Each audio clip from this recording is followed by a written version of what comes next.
as long as I can remember, I was always in the kitchen during family meals and festivities like Thanksgiving and Christmas. I can always remember being in the kitchen. Um, and then when I was a young age, I really got involved in the restaurant, and everything just kind of came together. And I felt like this was um, something that I wanted to do for the rest of my life. I just loved it. I went to culinary school at a branch of Le Cordon Bleu in Austin, Texas. For a year and a half, got a diploma, and then the bulk of my insurance has been working in the industry. I worked with some of the top chefs in Austin and Dallas, Texas.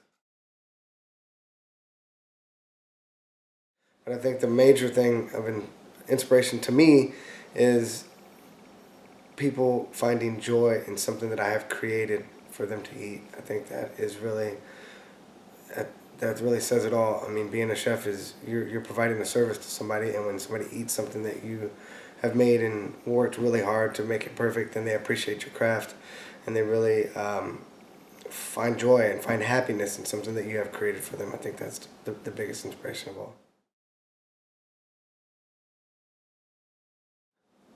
I think cooking is a universal language that everyone speaks without saying a word. I think it's one of those things where um, sharing a meal and breaking bread and being at the table is, like I said, a universal language that everybody can be involved together. I think it's something that is really special, and I think to benefit a pastor, I think that's how you start off conversations. That's how you meet people. There's so many times when you're doing first meets and first greets, it always has to deal with some sort of food or drink involved. I think that is the gateway to people's hearts. And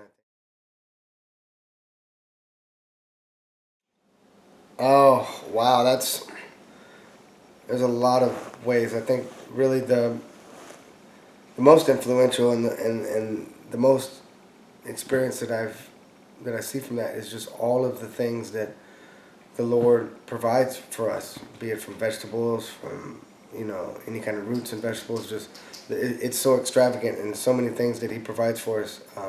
It's just really overwhelming when you think about everything that the Lord has provided for us, and just to experience what He's given to us and what He's made and how that's progressed chefs from the 1800s till now. It's unbelievable and overwhelming. So I think that He has a very good handle on that, and every day I experience something new and wonderful that He has provided that I didn't know the day before. Okay, well, by definition, extravagant, it means lack of restraint. So, lack of restraint either by spending money or, you know, lavish cars or going out to eat or eating fine foods.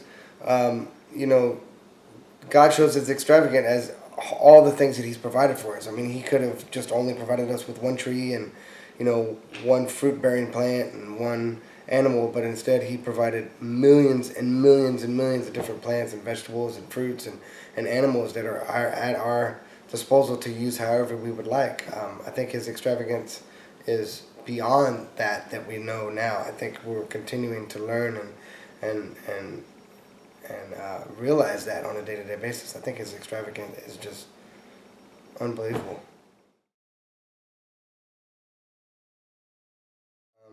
My communication line would just be the dedication and the hard work, and I want to be able to make that customer happier than he's ever felt in his life. If it's a dish that he had when he was a child, I want to instantly transform him back to that place, and I want him to leave my restaurant and leave wherever I'm at knowing that he was a happier person by coming to my restaurant and eating the food that I prepared.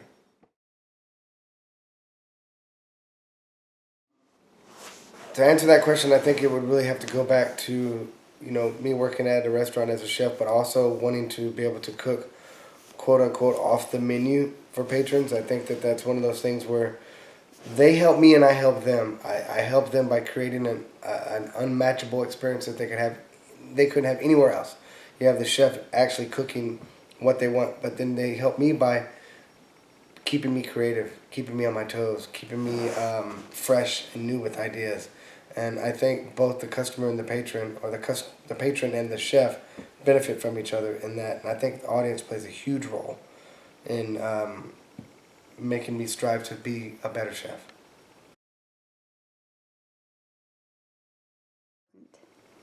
I think the biggest importance of sharing a meal is fellowship.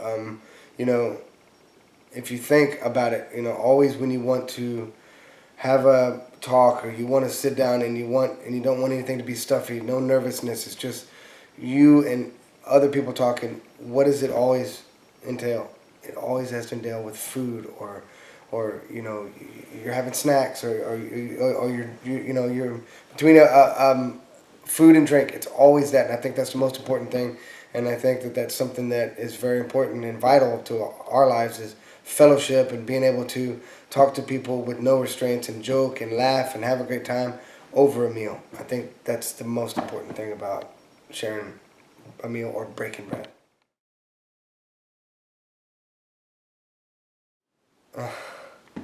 Wow, that's a first off, I'd be honored. I think that is the ultimate honor that anybody could give to me. I don't think it would be one thing. I think it would probably be over 400 or 500 different things. I mean, I would make it a feast of all feast. I mean, the line, the table would be never ending. I mean, you would never it would never end. I mean, it would be prime rib. You know, it would be green beans and potatoes, and it would be everything that I could compile together to make the wedding feast of all God's extravagance and all God's creations, and I would put everything on the table and pour my heart on the table and do as much as I could to make this a memorable experience for all eternity. And I think that would be something that would be extremely special for me.